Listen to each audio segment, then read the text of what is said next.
guys, this is Jennifer from the Shooter's Mindset, and we are live with episode 414. We've got our co-host tonight. Corey, how's it going? Really good. Had a great workout. Feeling good. Did you shoot 38 matches over the weekend? No, I took a weekend off. What? I'm gonna fall off the chair. I cannot. You are getting to be a slacker. So yeah, it's all good. I got a stiff reprimand already from several people. You keep this up, and we're gonna start calling you Jen. And our other co-host of the hour is Greg. How's it going, Greg? It was going good, but I'm worried Corey might be dying at this point.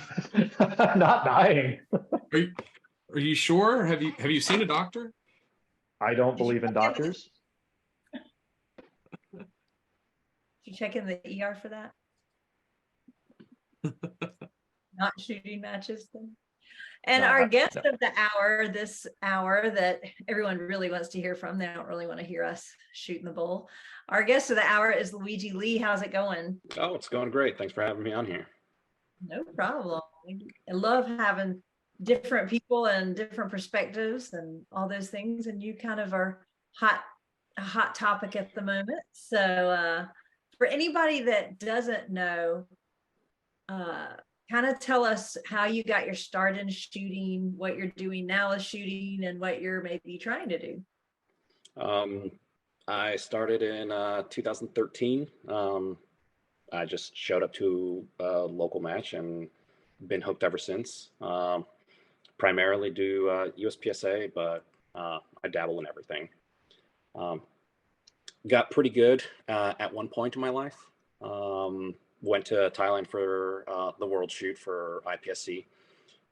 We took silver in teams for production optics, and that was kind of the highlight of the shooting career. And now I'm in the runoff election for the president of USPSA.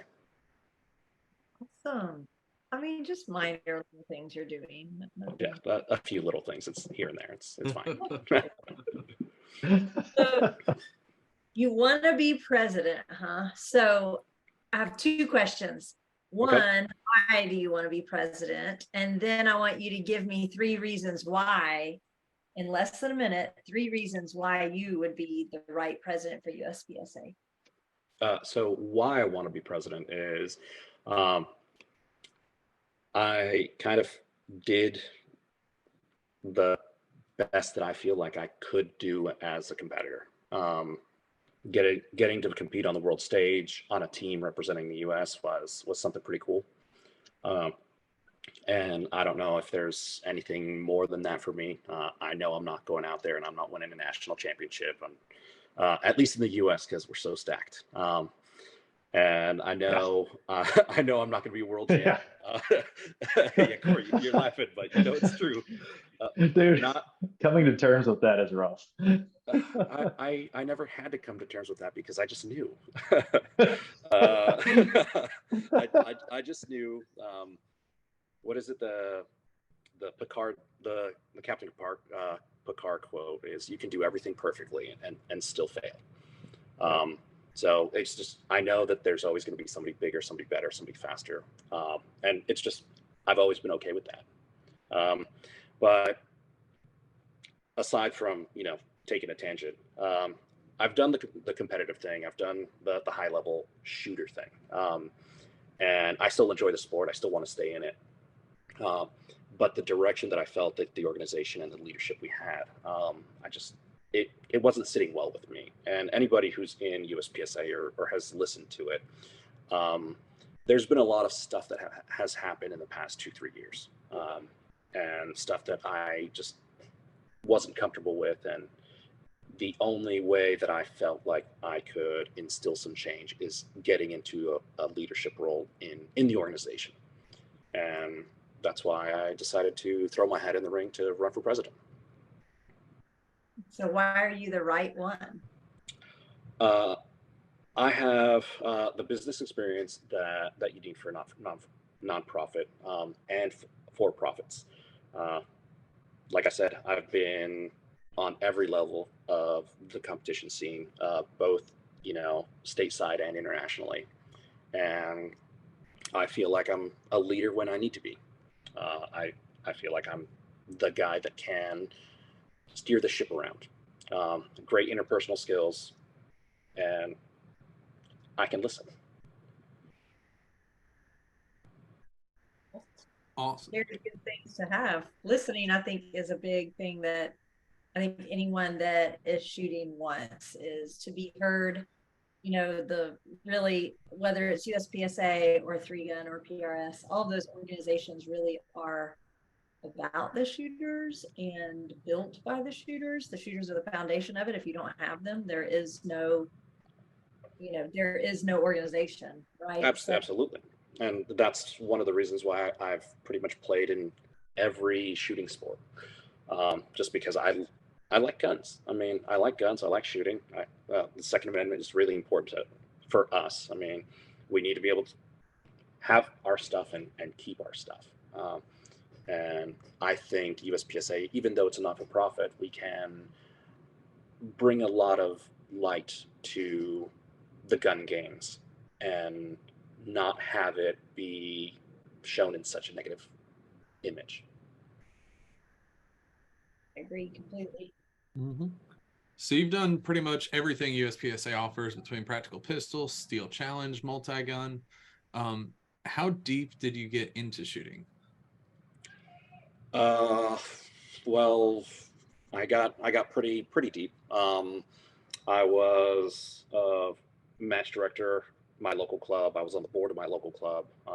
I've helped put big matches on the ground. I've staffed all up and down the eastern seaboard, all the way out to central U.S. West Coast. I haven't really gone out there. You know, I'm from Florida, so it's a little tough to travel across the country. It's for us in Florida, it's cheaper to just go internationally than it is to get to Florida or to California or Washington or Oregon. Really? Oh yeah, absolutely. Oh, that's cool. It absolutely is. Like, I just went to go to Area 1, Montana, just to meet the guys out there because I've never shot Area 1. And my flight out there was almost double what I paid to go to Italy a few months ago.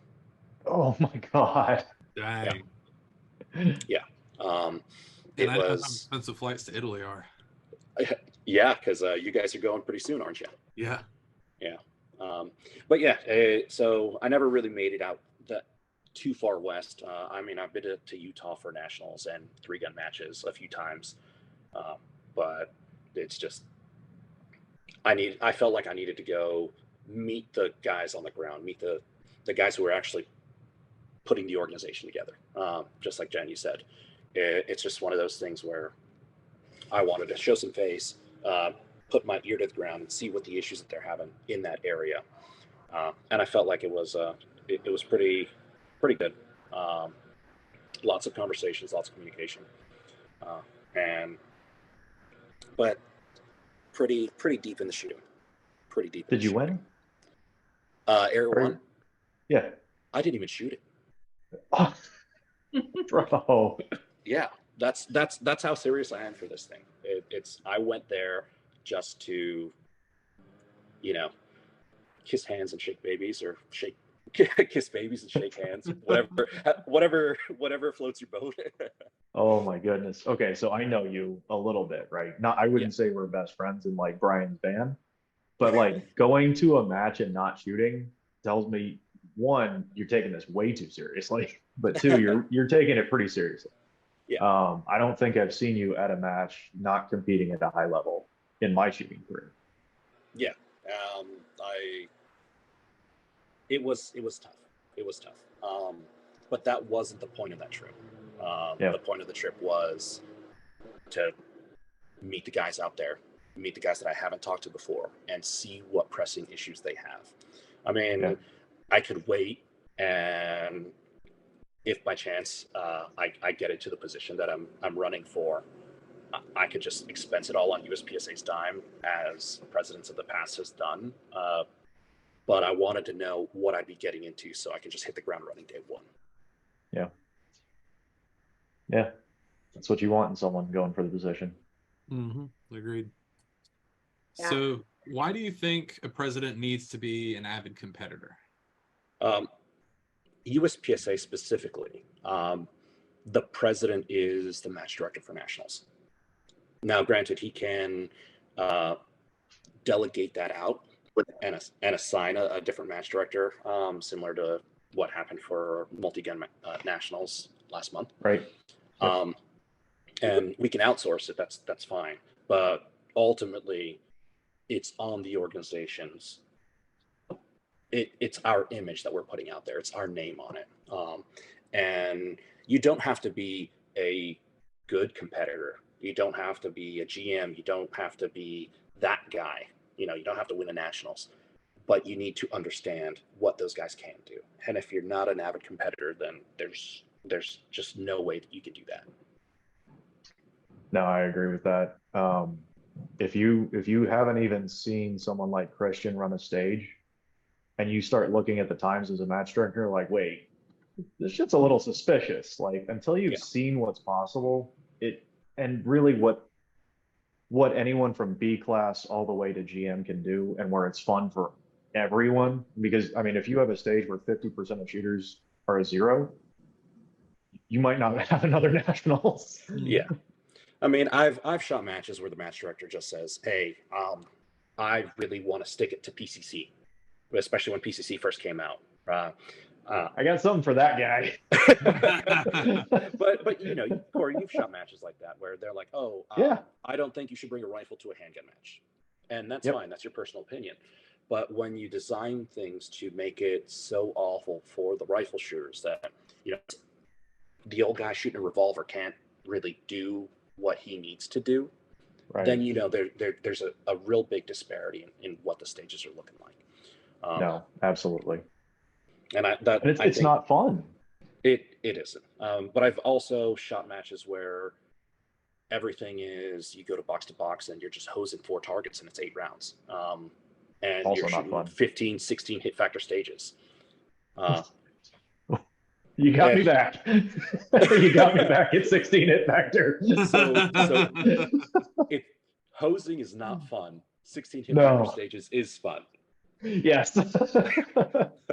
Tell me you shoot PCC without telling me you shoot PCC. It's all in the technical foot movement. Okay, so kind of playing off that nationals thing. USPSA isn't just handguns, right? USPSA is multi-gun, USPSA is steel challenge.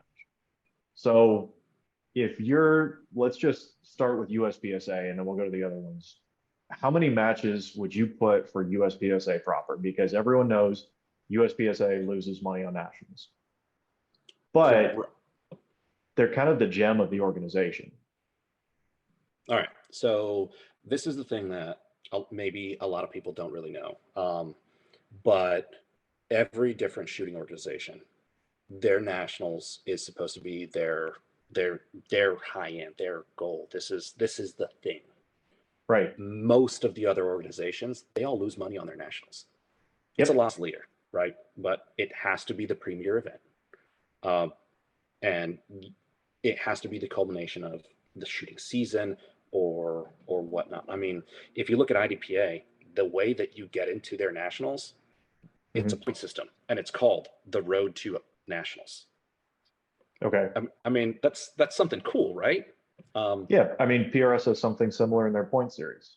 Yeah, and then you have the pro and the am or pro am, and different qualifications, and you just have your point system, which is also something really cool. And if you look at even poker, you have satellite cedar tournaments and all that other stuff.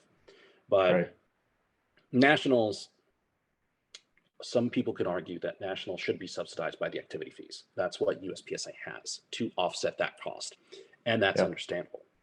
What we need to figure out is how much we're actually losing.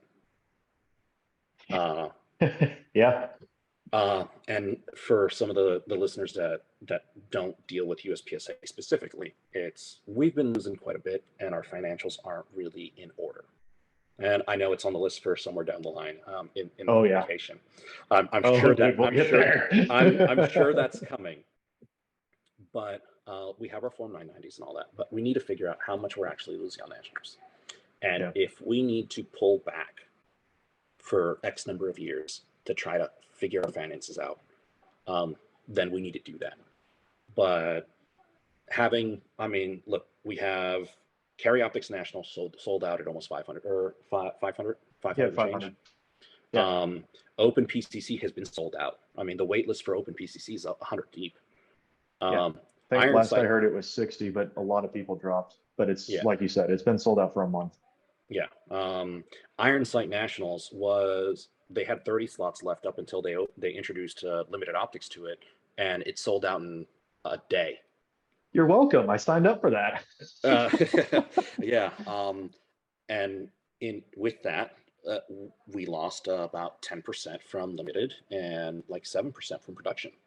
That's the what we took away from those divisions. Neither here nor there, but these matches are getting sold out. That's 500, 400 and change, 400 and change. If we have one singular nationals, there's no way that we can fit 1,500 people in there. No. Unless we go to like something that the World Shoot did. I mean, World Shoot in Thailand last year was 1,300 and change, 30 stages. So you have the squads, you have the ability of doing that. If you're going to do that in the U.S. for a USPSA match, one, you have to figure out timing. Two, you have to figure out how you're going to staff it. And three, how big of the match do you actually want to have? And is it going to be, are you going to have competitive equity having somebody shoot on Monday versus having somebody shoot on like the following Sunday? And so do you think that makes sense in the US though for nationals? I think to make it that big or make it that long, I don't know. We've done 9 days of nationals before to fit enough people in one singular location in a 9-day period. But that was rough. That was rough on staff. That was rough on logistics. That was rough on Shannon as a match director. Yes. While also the only profitable nationals though. Right. Staff. Okay. So we'll just say it. Staff is your big expense at nationals, as it should Absolutely. be. If your staff makes your match, if you have a good staff, people have fun. Stages come next, but like you're saying, 9 days in Florida and it was October even, almost killed half the staff. Yeah. So, I mean, it was rough. I shot it all because you didn't really have the ability of work and shoot. Yeah. Now it's a little bit easier because they have we don't really have a pre-match. We have more of a staff match. Right. So it's ever since Foley came in, we've been recommending or encouraging staff to shoot the matches instead of having just working ROs that are only there to work the match. So having a competitor holding a timer is also something that's important. But we have to see exactly what it is that we're doing, see how much we're losing, how many people we can arguably fit. Because right now, the way that our slot policy it's the majority of it's going to the sections. Right. You have some that are going to, hey, I shot my area match and won my class, or from my placement from nationals before, but it's not a lot. I mean, you hear, especially for open and for carry optics, like I didn't get a slot for carry optics nationals, and I didn't get one from the section, and I didn't get one from placement because I shot Dragon's Cup instead of Area 6. There's a significant investment if you want to do something like that. And once you get to like GM level, it's pretty tough to get one of those. But yeah, you mentioned investment, right? Like it's not just the time that you put into the match, right? It's the hotel, it's how much you trained, it's all the weeks of practice. There's a lot of people that are saying like, let's just make the match be $400. Like make the match worth $400. But if that's what makes everything break even and you can compensate the staff better, is that something you consider? increasing the match fee, I don't think is the answer. It is a answer. Does it need to be the premier event? Yes. Yeah, absolutely. Should it be a loss leader? Absolutely. I don't think we should make a dime on nationals. I Okay. think we should mitigate how much we lose, though. Yeah, no, that's fair. And if it's saying, hey, we're only going to have 2 nationals for a year or 2 just to try to fix our coffers, then that's something that we should work to. Unfortunately, that's going to come at a cost. Is it we're going to restrict entries? Is it we're going to increase match fees? Is it we're going to make it harder to get into? I mean, Carry Optics Nationals, it was 500 people. 60 slots were available open registration. Right. We And they went crashed. quick. We crashed the website. Yeah. So there's a lot of questions that need answered. And I know that I'm not the guy with all the answers, just because I haven't put on nationals before. I don't have access to the financials. But you have Jake Martins. I mean, he's the director of media and engagement. That's not in his job description, but he's been running our nationals for 6 or 7 years now. Yeah. You have Shannon Smith, who has never been a USPSA employee, but he's put on how many nationals in Frostproof? Almost all of them. Yeah. I mean, he's been out to Utah to put those matches together too. I mean, he was at the Cardinal Center putting on Carry Optics Nationals. So there's a lot of guys that have been there that have done it. I mean, why can't we talk to the guys at Rio? They put on the Desert Classic every year, also known as Area 2. That match is almost 40 years old. It gets 4 or 5. This year is going to be almost 600 people. And they do a big match. And they do a 3-day match. So it's something that's on par with what our nationals ideally should be. But if you have a match that some people are saying is better than nationals, Desert Classic, Dragons Cup, I think there's an issue. When a smaller group of people that don't have the funds and the support of the national organization can do a better job than what we can, that's a problem. So let me play devil's advocate, right? I think what you're implying is that USPSA president can delegate the match, right? So we saw that with Two Gun. One way to reduce costs is to have local staff, right? Correct. And so another thought that people have floated is if you have USPSA investing in a large local community, let's say we'll use Dragons Cup because they're the hot new example, right? They've got a fantastic community. For all I've heard, they've run a fantastic match. If USPSA puts in another 2 RO classes a year, do you think that gets them to the level that they can host nationals? So this is the issue with Dragons Cup. Have you ever been to Odessa, Texas? Oh, we're leaving Odessa the fun out of this. No, I have been to Odessa. I get what you're saying. They don't have the local support. Really? The majority. I mean, they have their core group of guys, but that's not enough to put on or staff a major match. The majority of those ROs came in from outside. Yeah, so let's call it Area 2 then. Let's say we're in a place like that. But Rio is the mecca of shooting. I mean, that's pretty much where everything started. Realistically, I mean, right? Can you cultivate that and create that overnight? Can you supplement what's already there though? So let's say instead we use Rio for the example. Let's say USPSA delegates it out. They say either we'll help you with staff or we'll provide RO courses if you want to use local staff. But is that a path that you can see for nationals? Let's give you a little example. Chris Tilley runs a range in North Carolina. Yeah, great matches is what I hear. Great matches. Also, a very high level shooter. World Shoot team, podium finisher at World Shoot. Very high second, level. Right?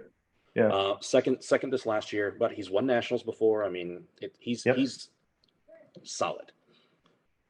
he puts on between 1 to 2 RO classes a year himself. Okay. He has a range, so he doesn't charge himself for the range. He doesn't do anything, Mhm. and he loses money every time he puts a class on. Yeah. The retention that he has for all of the ROs that he puts out Mhm. is maybe 1 or 2 a class, Yeah. because they all come in from different areas. On the East Coast, metropolitan areas, every 2 hours. Yeah. Right. So Yeah. you have matches every 2-3 hours. Mhm. What you can do on the East Coast is not what you can do in, let's say, Area 1 or Area 2 in the Midwest, Right. where you know, if you go to Grand Island, where Area 3 was, you're not.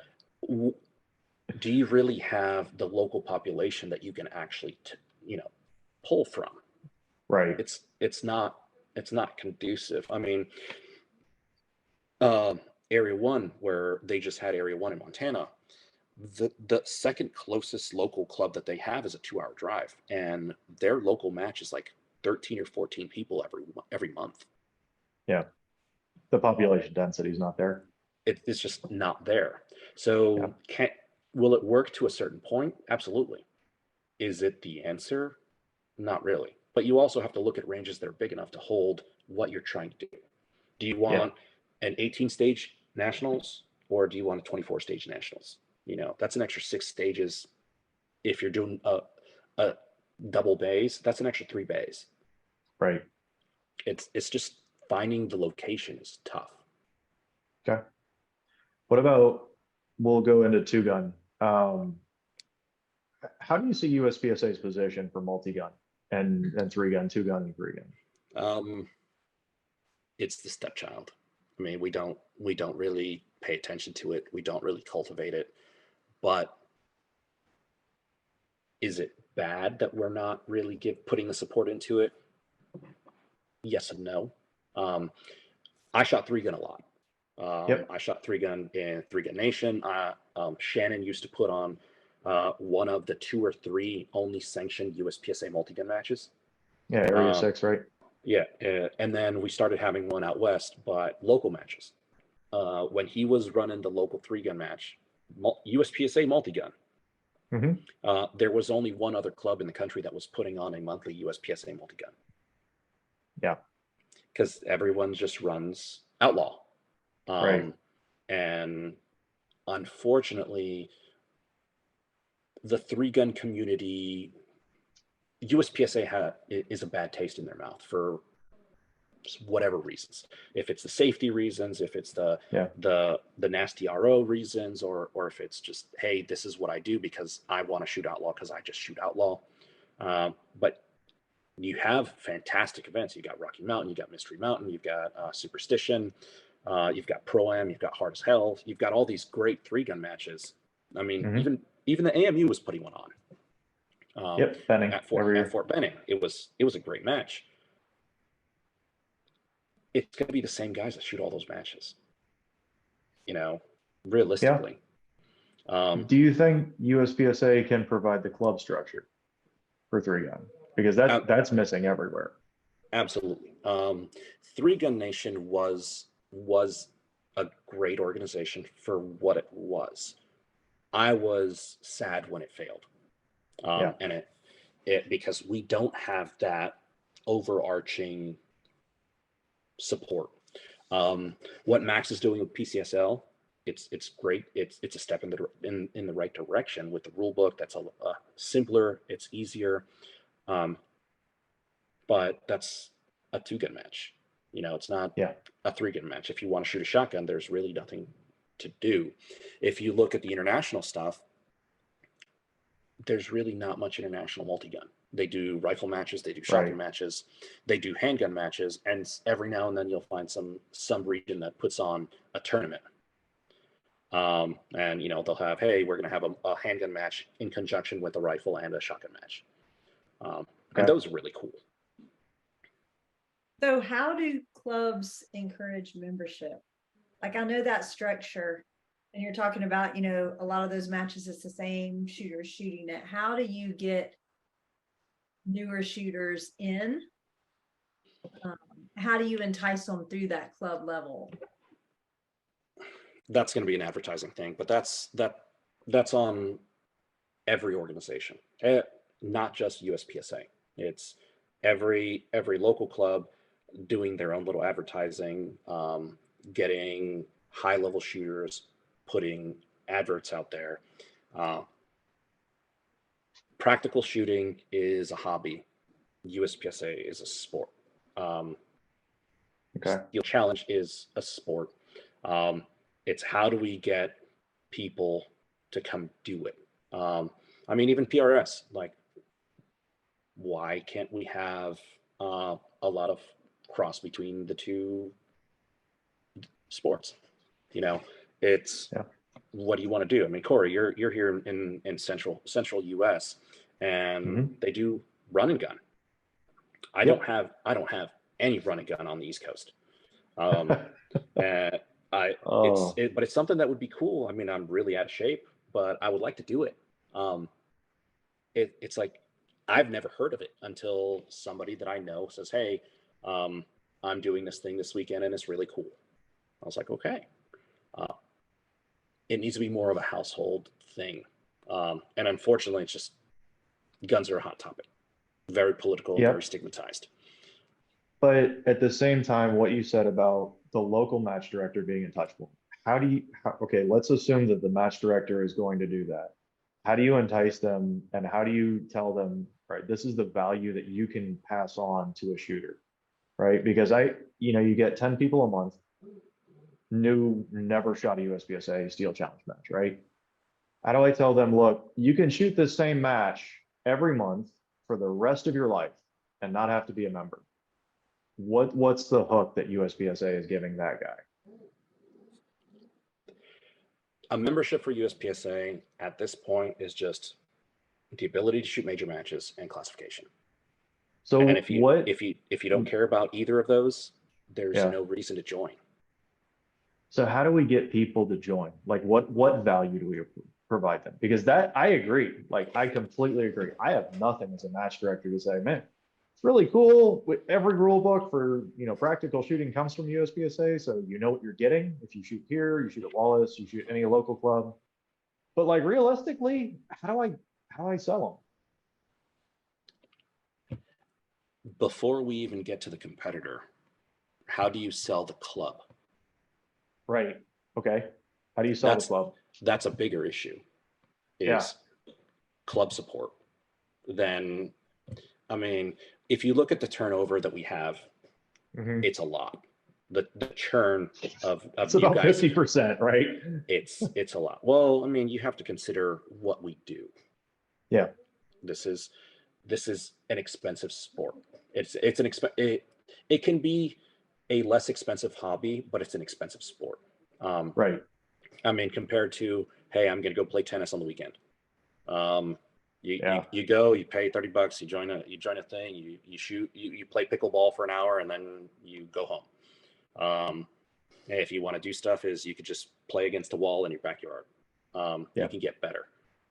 You can't really do that with shooting. I mean, yeah, you can dry fire as much as you want. You can do all that other stuff, but it's expensive. So the churn is real. Retainment is not there.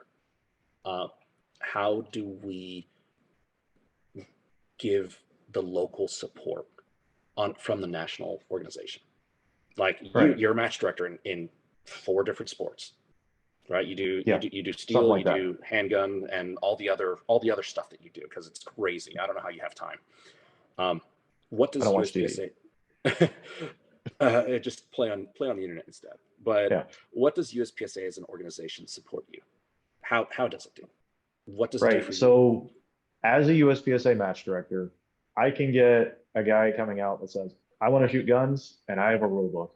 I have a really well-defined rule book. And outside of that, man, there's not much. Like, yes, the classification system is cool. If you're into that thing, I realize is like, being me, I just said that. The classification is an aspirational system that if you put in the work, you'll get better at shooting, right? There's no other way to get classified like that. But outside of those two things, what if USPSA does the reinvestment in ROs? Like you've got clubs that are getting 10, 12 guys, they've shot it forever. Some of those guys probably don't know the rules pretty well. Send a guy out, do an RO class in regions that have a lower percentage of RO or a lower ratio of ROs to shooters, so you get a better product. Because when we did Area 4, right, Area 4 Steel Challenge, we certified 8 ROs in a class. Our matches have gotten way smoother because everyone knows the rules. Yeah. Everyone does now, and it gets passed on. And when you get the new guy with a question, like it's, oh yeah, it's this. This is why the rule is this way. It's either for safety or competitive equity or whatever it is. And people are like, yeah, that's cool. Match flow is better. So one of the things with ROs that I've seen Mhm. is when you have a super closed off club where the ROs they don't really travel, they don't do all that stuff. You Right. end up cultivating the same mentality, and they just keep feeding off each other. Right. And until you introduce out foreign stimulus to that like closed off cell, nothing Mhm. changes. And Right. So sometimes improving things will work. culture is what you're talking about, right? Like You how have do to you, improve culture. And yeah. the way that I've always done it as a match director or a range master is or even just a competitor, because Mhm. my first match was in 13.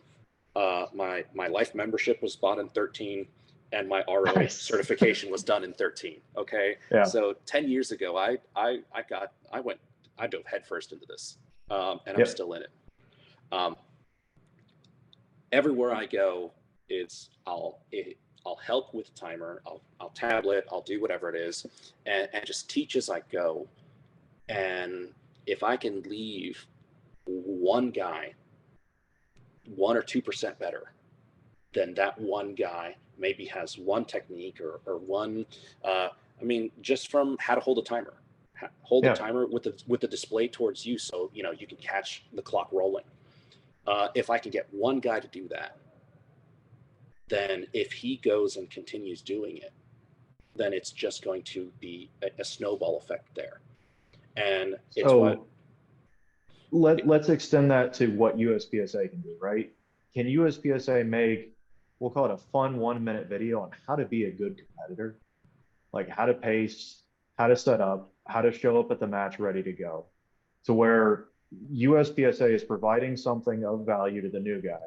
And the new guy says, man, this org has their shit together. They told me everything I needed to do. Maybe they actually look at the Facebook groups of people asking questions. But do you think you can scale that? Because I completely agree.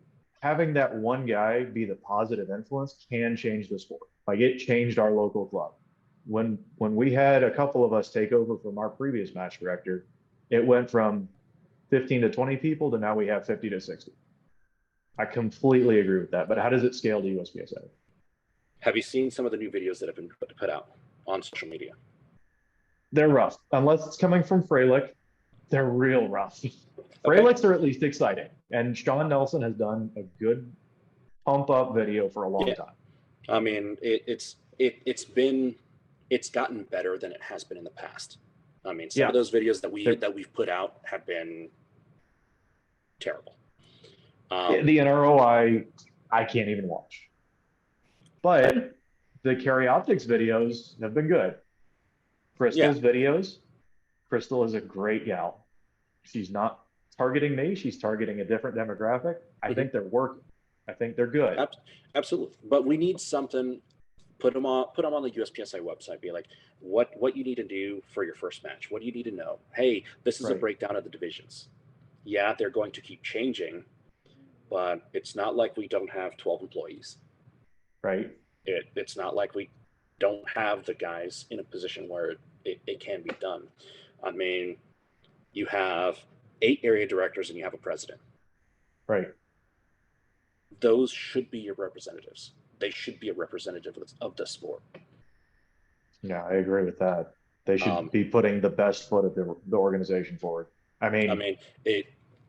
Some people have the copies of the travel and expense, and there have been some complaints about the funds and the expenses. Yes, it's the expenses are in a situation. Yeah. We have to fix them. There's no question about it. But Yeah. there's certain things that we cannot not spend money on. And if you're the face of your organization, if you're your region's representative, I mean, when was the last time that you saw your area director? Area 4. Was it because you went to that match, or Yeah. yeah? So I mean, it's not something that like it's a big issue, but there's a reason why we have a travel and expense policy, and it's to help that person travel around. I mean, but you just had a new area director for here in Area 4 Right. come in January. The previous guy was in for 4 years. 3 years. The previous guy was in for 3. Pinto. Yeah, I think did Mike do 2 terms Stanton. or 1? Stanton. Oh, I'm sorry. Yeah. Stanton. Yeah. He was in for 3 years because I think that he did a Right. 3-year term before they flipped a 4-year term. Yeah. When did he come to Texas, other than Area 4 that 1 year? He hit up Double Tap a couple times, and yeah, I don't know. Chad was. I mean, that's it. It's a specific thing. Yeah. Like, but you have these guys that they will travel to the big matches, or they'll travel to not even their own area, where it's not even their constituents that they're influencing or affecting or listening to. It's one of those things where, as the representative, as the face, you need to be face to face with who you're talking to. We can do social media, we can have an email open. That doesn't really, it's not the same. No, I agree with that. The area director should be someone that at least knows the area and has shot area matches, because if you understand different clubs, you understand different problems from different sides. A 700-person club is not the same as a 70-person club. And the problems that you have in area 6 is not the same problems that you have in area 1. Yes. Yeah. But yeah, I think we're bouncing around some of your questions and stuff. Yeah, we're about halfway through. We're going on tangents. It's fine. Ooh, halfway through. That's my cue. I'm supposed to read the midpoint. There you go, Thanks, Greg. Corey. Way to do You're that welcome. extra. So we're about at the midpoint of the show. Remember, if you're watching us live on Facebook, ask any questions you may have in the comment section of the video. We'll ask it live on air. Other ways to catch us, you can always check back to the Shooter's Mindset Facebook page. The videos stay up forever. We usually upload to all of the podcast apps the night after the show, and then finally everything eventually ends up on the Shooter's Mindset YouTube page, which is an excellent place to look up past episodes. Also on the midpoint, I'm going to go ahead and plug everybody listening, even if you're a USPSA dude and you're like, wow, long range is lame, whatever. Coming up at the end of this month, from the roughly 28th until September 4th, Jennifer, me, and her husband Damien are going to be in Italy. We're going to be live streaming every moment of the International Precision Rifle Federation Rimfire World Championships. We're going to be doing that on the Shooter's Mindset Facebook page and YouTube page. It's going to be super cool. We're going to have live scores scrolling through there. We're going to have picture-in-picture target cams. We're going to have all sorts of cool stuff. So check it out. It'll be fun. I'm so pumped. I'm really excited for that. So we got a couple lives. We had a correction on churn. Leighton, who's the Area 2 director, put up a comment that churn was at about 20%. And then we got a question from William earlier today. And he was talking about, if I can get this out of the way, what effort can USPSA do to integrate video with major matches like broadcasting? Greg, like what you talked about, what we're doing for the IPRF, right? Ooh, you need to spend a lot of money. You got to get like one of these fancy things. You got to get we got a Starlink in a backpack sitting in the middle of my living room. Right. So, okay, where this question comes from, Luigi. Last year, they had the World Shoot, and it was like watching the World Cup for shooters in that sport. Like everyone was on social, there were text groups everywhere. It got a lot of people excited. How does USPSA do that? How does USPSA get people excited about nationals or big matches in general? A question. Thailand, there was a lot of chatter in the US. Yes. It was great. Yes. Okay. I was there, Russia. so I didn't really pay attention too much to the online portion, just because I Okay. was there. Yep. And focus was on competition, not on the other stuff. But 2017, France. Yes. Huge. 2014, US. Oh, yeah. 20, what was it? When was the World Shoot for rifle? Was it 2018? I think it was the year after France. Yeah. No, Yeah. that was shotgun. That was shotgun, then rifle. Yes. Yeah. That's right. But huge, right? So how can USPSA do something like that? Or should they? They have been a step forward with Josh and F5 Productions. Yep. They did Carry Optics this year. They did Carry Optics last year. Was it Carry Optics last year? Yeah. No, just this year. They had the match, but I think Sean and Josh did this year's videos.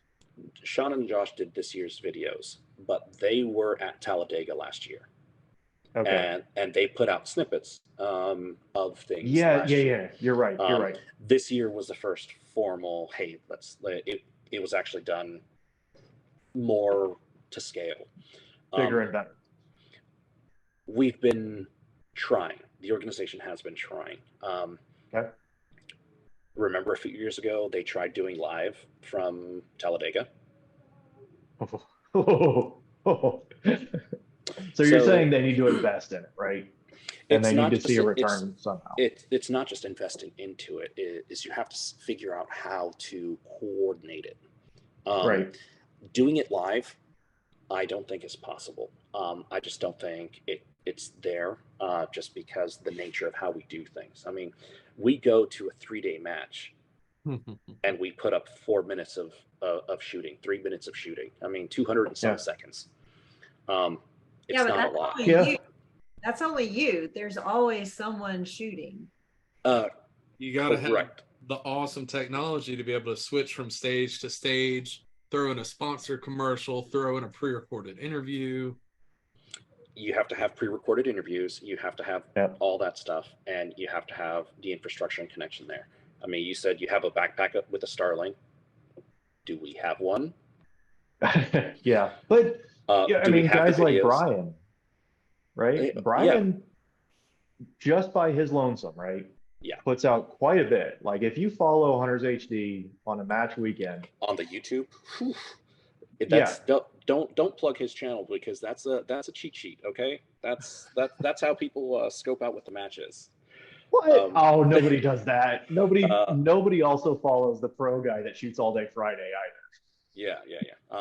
But that's it's a great thing. You know, you have arguably one of the best vendors and sponsors this sport has seen in a very long time. He goes out there and he's there during the staff match. He's got his cell phone out. He will record different shooters. Doesn't matter class, doesn't matter division.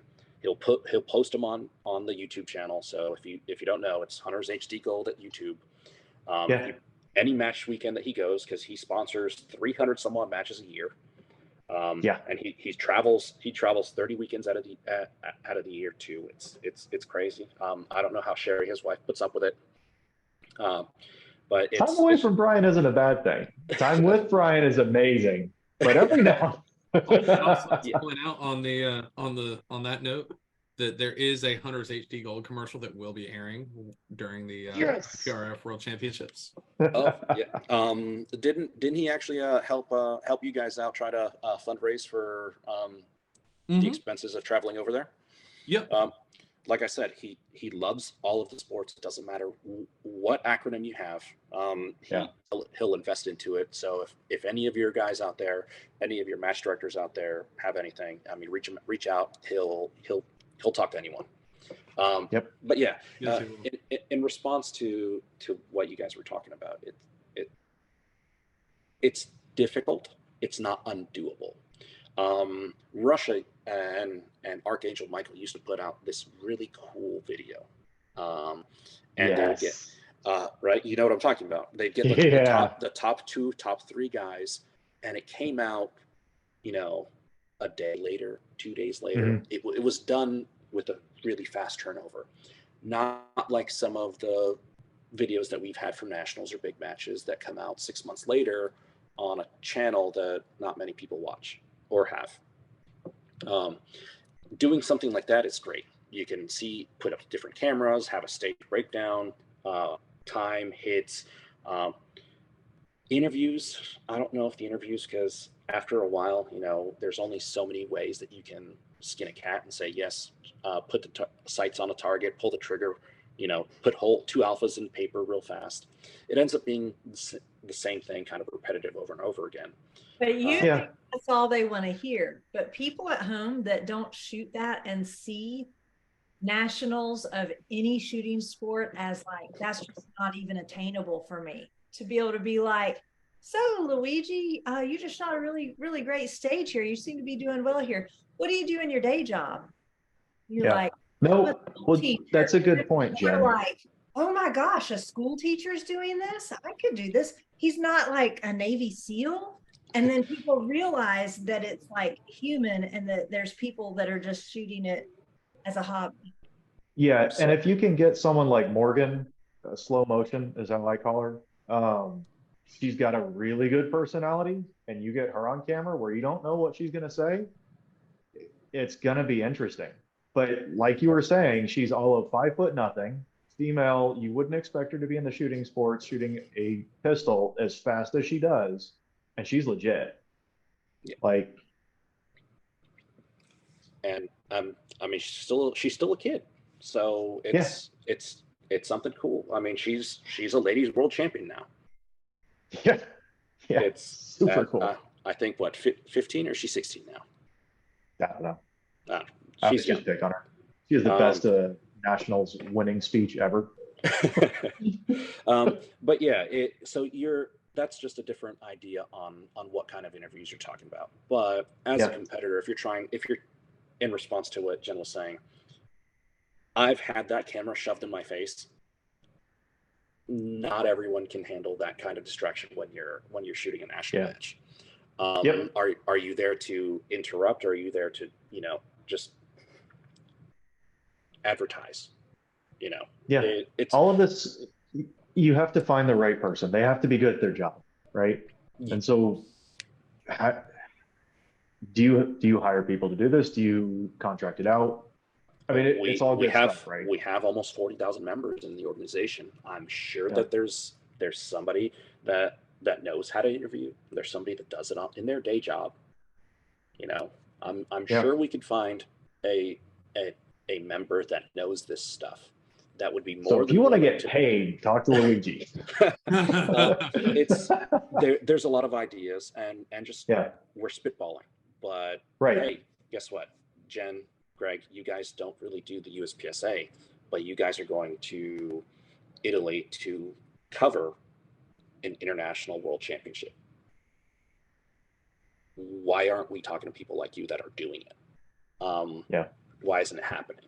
And that's just one of the things, like I said in the beginning, you need to be able to listen. You need to be able to talk to people.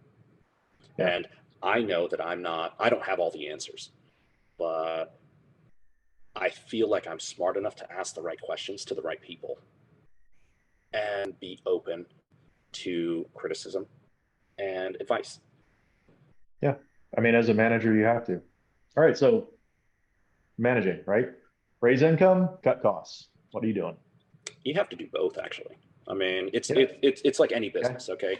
You can't, I mean, if you look at our political system right now, it's either we raise taxes or we cut expenses, and it never works if you just do one or the other.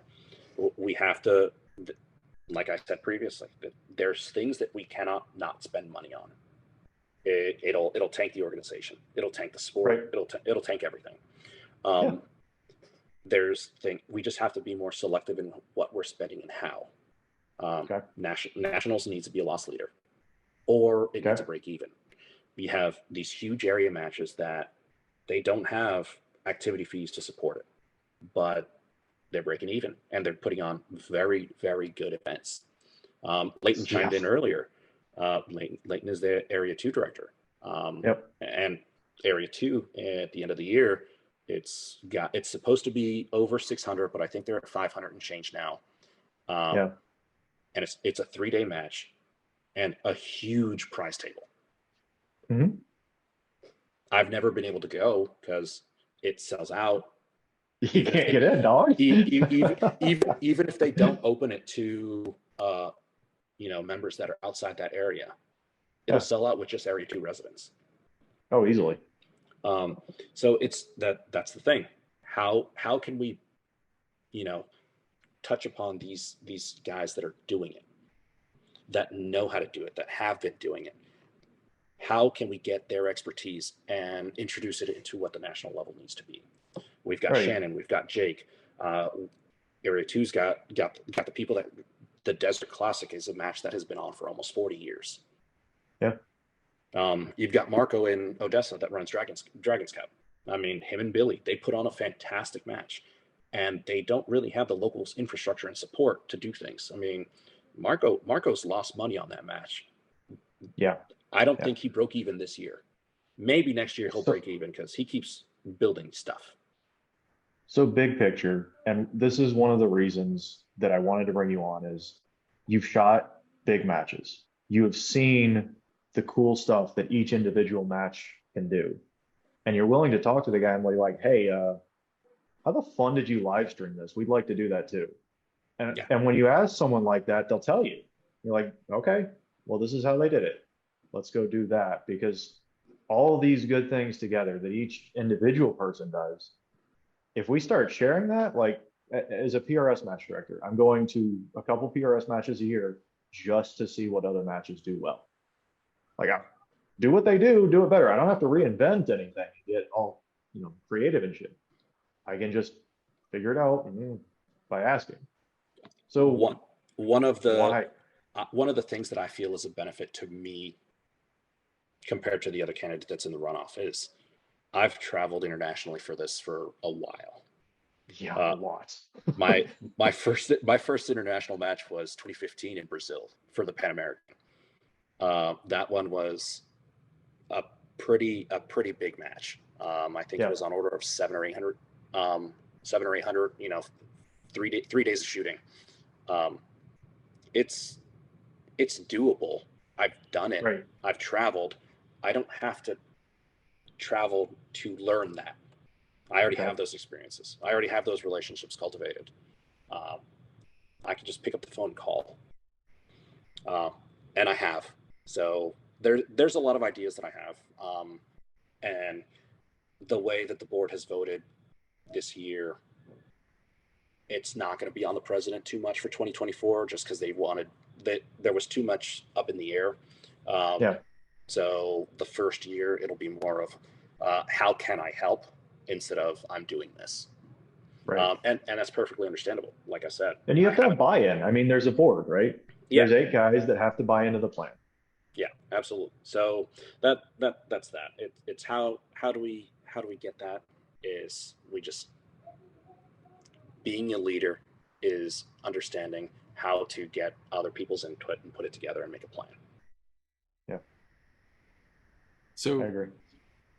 Working in the industry, what do you think USPSA's place is in the greater shooting community? Is it more of a gateway, local go-to guy? USPSA, the organization, I think is the epitome of practical shooting.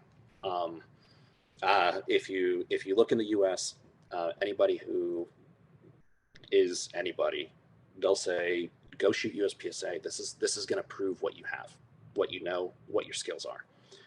If you look internationally, everybody looks to the U.S. for having the best sport, the best competitors. Yeah. I mean, you have Griffel in France, and he's just like. And Maria in Russia. Well, I mean, she can't shoot IPSC anymore. Still, so yeah. She's still amazing. 6th in the world. Well, she is, yeah, in the world.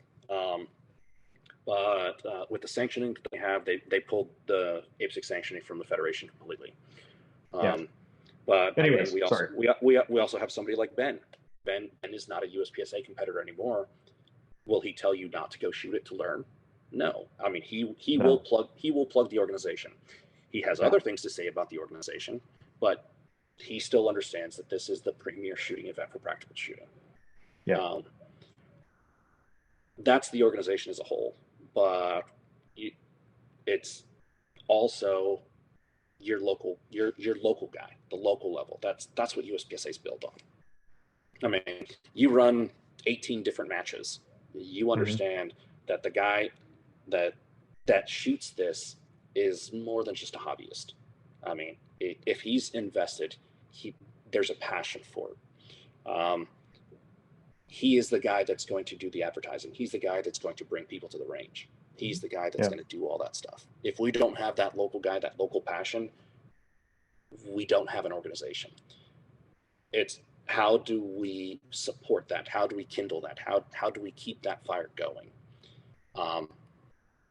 And I think it's a pretty important thing that we gotta focus and figure out how to help on a local level. So it's a two-part answer to that question. It's okay. We are the industry standard for shooting, but we're also built on the backs of the local shooter. So let's take like sponsor industry as kind of the example. How do you tap into the greater gun industry to help build the sport, right? Because okay, I'm not a fan of prize tables. We're just going to kick that right off. I don't think they do all that much. But could you get someone right? So, but could you get someone like the guy in charge of the training group at Walther or Vortex or whoever, and have them come to your big national match? Let's say it's optics nationals, and teach a course on mains and teach a course on installation and things to watch out for, or something out of the box where you're actually getting a touch point with someone and you're not just putting product out. Because then you get that same interaction where the guy is like, yeah, I've broken 3 or 4 of this, and this is the problem. And you get a better thing when they hear that and they go, hey guys, we've really got to fix this. We've done stuff like that at like Vortex Team Sniper Challenge. Nick went and taught a class on rangefinders. Right. And the amount of engagement that he got in that class, I think everybody that shot that match was like, we can listen to Nick teach us how to use this. Duh, I'm going to go take it. Yeah, and we've done it. And I'm curious, with you've worked in the industry, you worked at a couple different places. How do you tap into that? Like, that's just one example, but it's not just in the industry, it's the other sports that we have as well. Right. I mean, like I said, we're all in this together. I mean, we all have guns in some shape or another. If we like them, if we love them, if it's a passion or an obsession, we're all doing the same thing. It can be a short gun shooting real fast. It can be a long gun shooting real slow and real far. Why can't we work together? Yeah. You know, so to that point, right?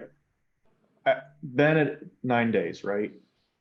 My friend asked him like, hey, I know we're in the middle of a match and this is what you do for a living, but have you seen anything over the 2 days of shooting on the squad like that I can get better at? Ben took him for like almost 30 minutes and just talked to him about what he could do. Why not bring a guy, a high-level instructor out and say, hey, this is going to be a snippet of the class. It's on this day of nationals. You can sign up to take the class free of charge. Like Beretta sponsoring, Carry Optics, or IDPA nationals. Right. They have a very good instructor, JJ, who's also a really good shooter. You have Sig Sauer, who sponsors X amount of nationals that we have, who has a really good shooter, Lena, also a really good instructor. I mean, let's say Dan doesn't really shoot USPSA much, but could he come out? Yeah. Could USPSA subsidize, if not pay for it? Of course. I mean, these are all ideas that do get industry engagement, that bring things on.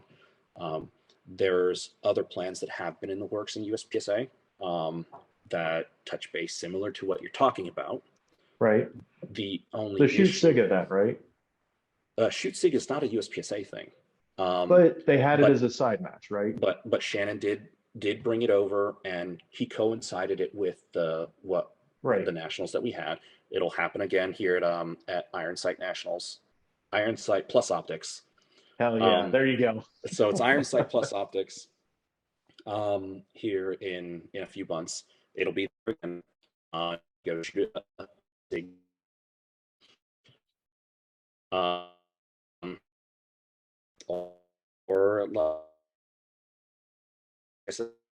F matches that block to put on or still puts on. I mean, there's an order there.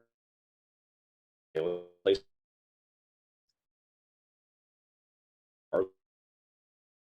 that stuff if you need them to. You can have industry engagement, but as a sponsor, you as an investor team for a 2 or 3 day event, is it just if you're not getting subsidized by the organization? Hey, Luigi. Yes, sir. Re-say what you just said. You have had amazing audio, like compliment worthy this entire podcast up until your last statement, unfortunately. Yeah. Anyways, I was just saying is you guys are involved with sponsors. I mean, I know Corey's heavily involved with Vortex and Federal and JP, I believe.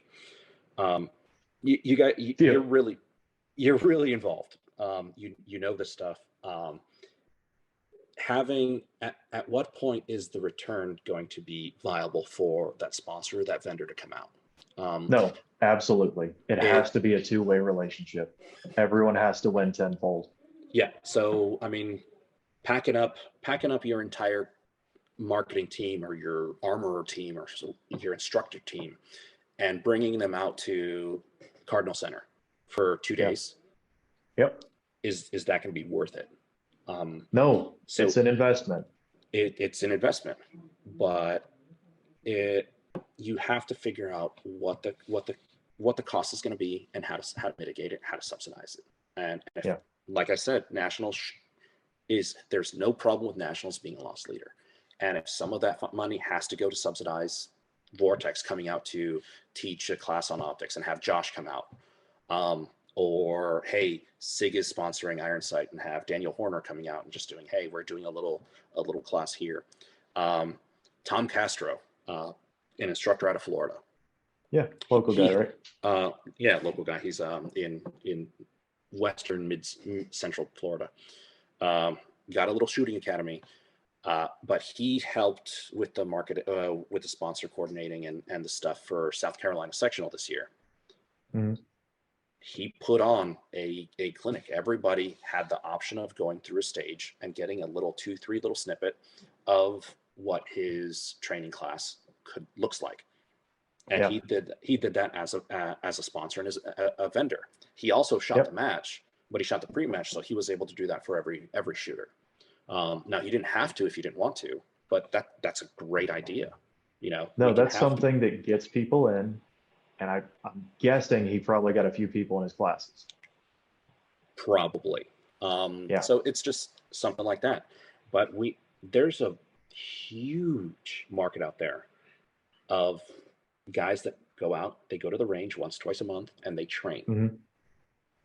They just don't train action shooting, right? Practical shooting, whatever you want to call it. That's an easy market to tap into. Oh, absolutely. We just need to get some of these guys to come over.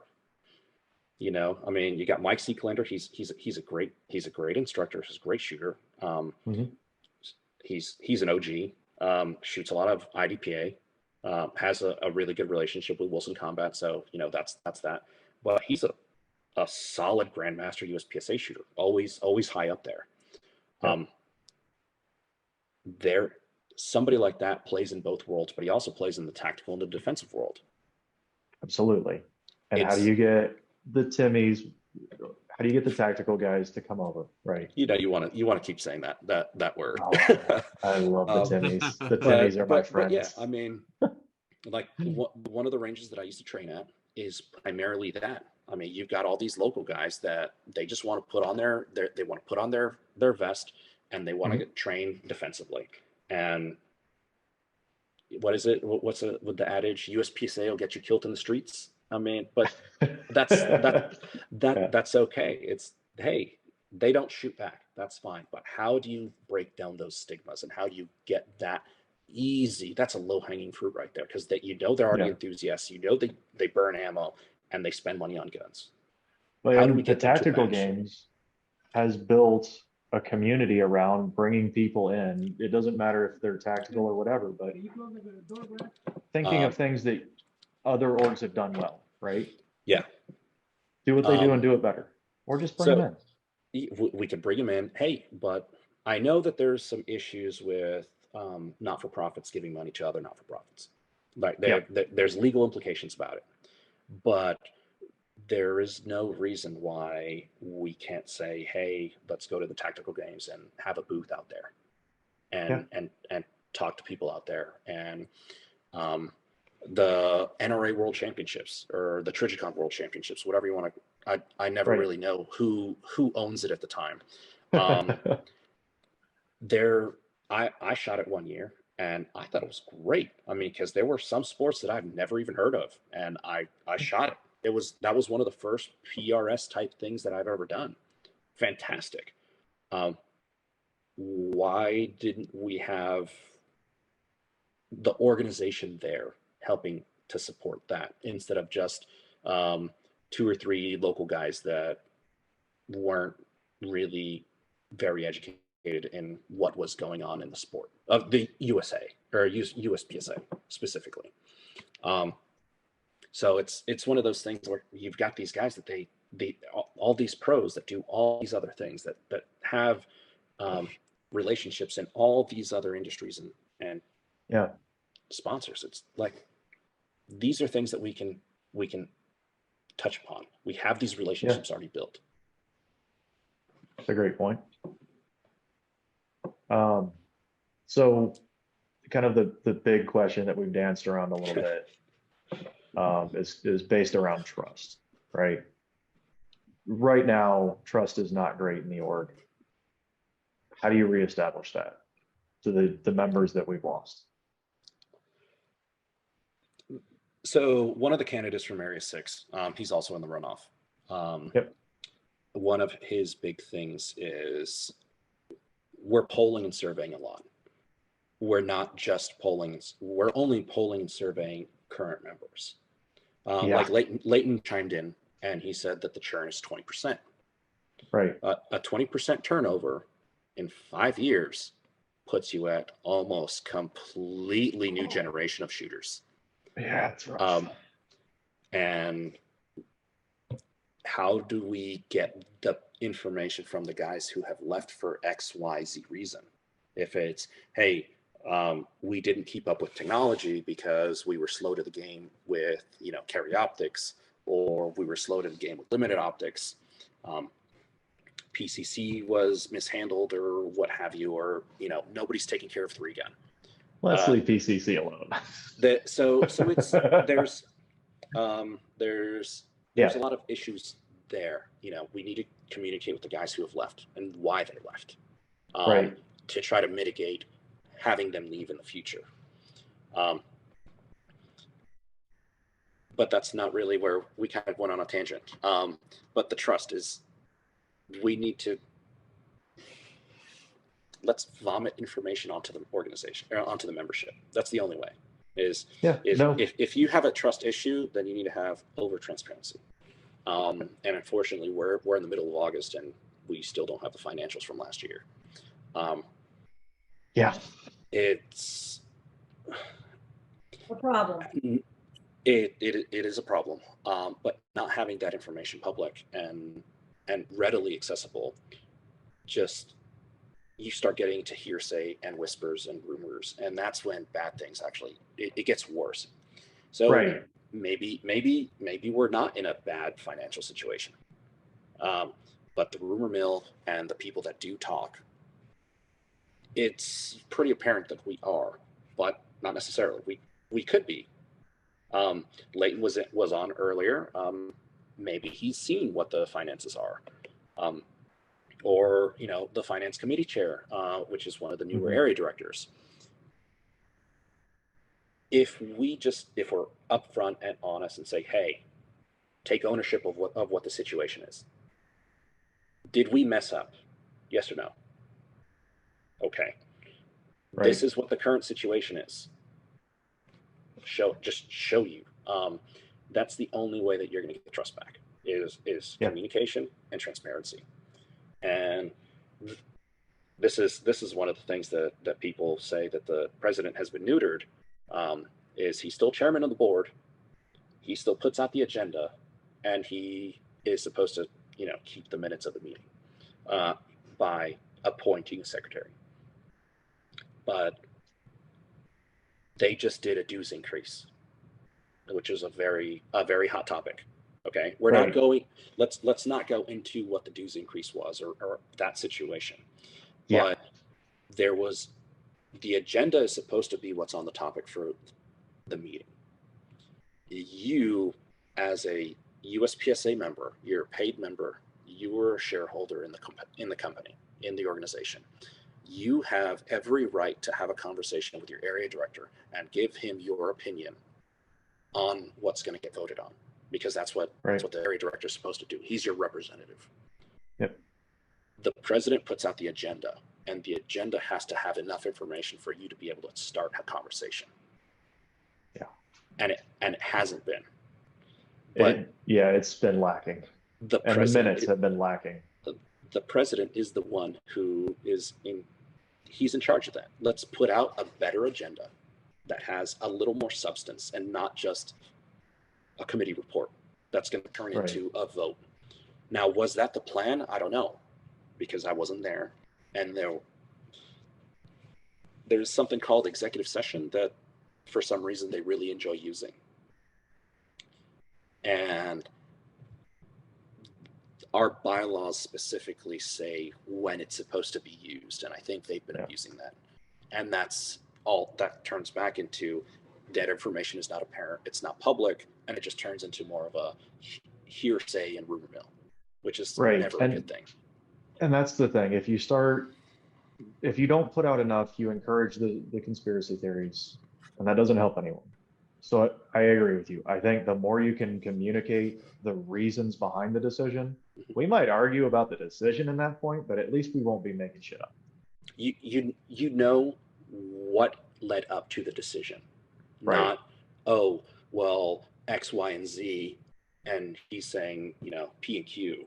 It's just it's a whole different thing. We need to have, you can't make any decisions. I mean, you're a scientist, right? It'd be like saying, play one on TV. Okay, well, I mean, you play one on TV, but it'd be like if you having a hypothesis about something that you just have no clue about. Yeah, and you're gonna make an experiment. You're designing an experiment, but you don't know any of the original parameters, and you're just throwing darts at a board. So you can't make an educated guess without information. And if you don't have the information, then you're just making stuff up, and that's always bad for everyone. Yeah, I agree. Man, I appreciate you coming on. I appreciate you having me on. Are there any more lives? No, lives are good. Good in lives? Yeah. All right. Well, with that, I think we can wind down to shout outs. We'll probably start tonight. We'll start with Greg. Oh, why are you going to put me on the spot? I was going to copy what Corey did. Well, start with Hunters HC Gold, always awesome. And all of the companies that are helping us make it to Italy so that we can live stream this match for you guys.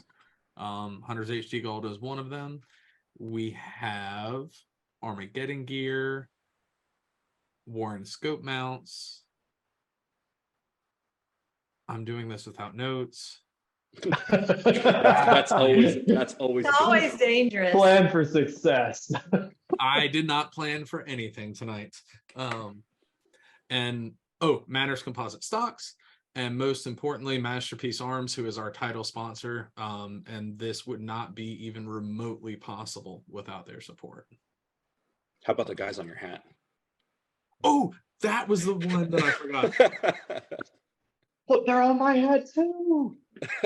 And they were actually the first people to support us in this journey. So It's a great company.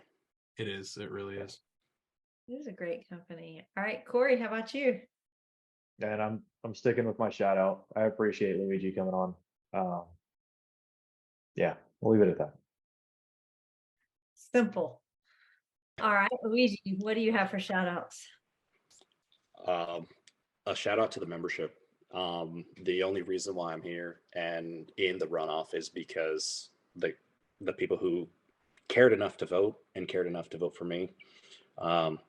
If the two in the runoff, we barely got over half of what the votes were, and we only had a 23% voter turnout of the eligible voters. So if you care enough about the sport to stay in it and shoot matches, I'd say you should care enough to just take 2 minutes out of your time and just click a few buttons and vote for whoever it is that you think is the better option. And voting starts here on the 30th of August.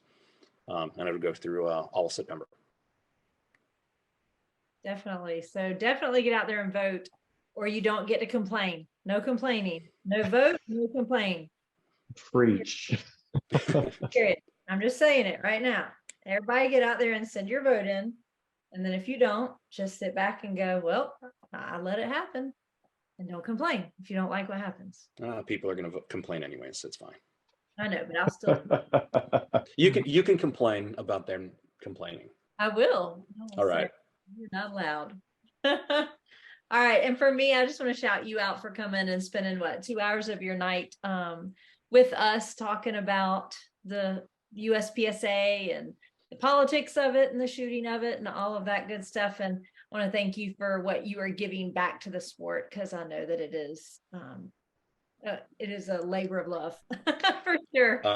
That is absolutely a labor of love. But like I said earlier, I mean, within 2 months of shooting my first match, I had a lifetime membership because I knew I loved this thing. I was hooked at the first sight. And I've just stuck in it. Corey Match Directs. He can tell you what it actually takes to do it. It's love, baby. One love. Yeah, it is.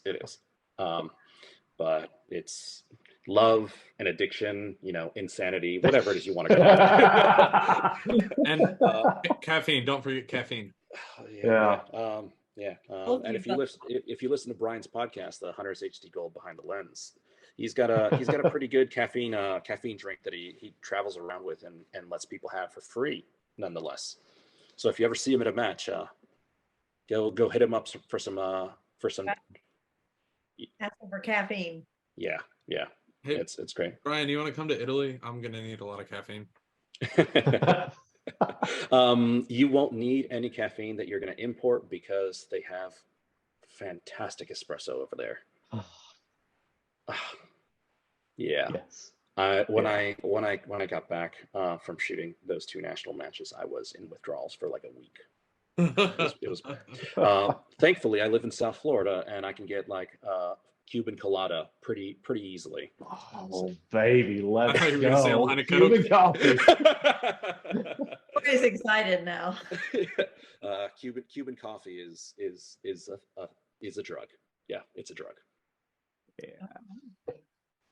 Well, anyway, I just want to shout you out for all that you're doing. And I do want to shout out Masterpiece Arms for being our title sponsor and believing in us and the work that we want to put in to bring good footage to everybody in Italy. And so everybody tune in, share it with your friends, maybe even that don't shoot, and maybe they'll get interested in it, because we all need to try and grow our sports, whether it's USPSA or PRS. I feel very strongly that sport shooting is going to be a foundation of our Second Amendment and helping us keep that. I think it's at least a facet of it. It might not be all of it, but it's a facet of it. So share the footage and let's try and get excitement in our sport with some other people. And with that, it'll be a wrap for episode 414, and we'll see everybody next time.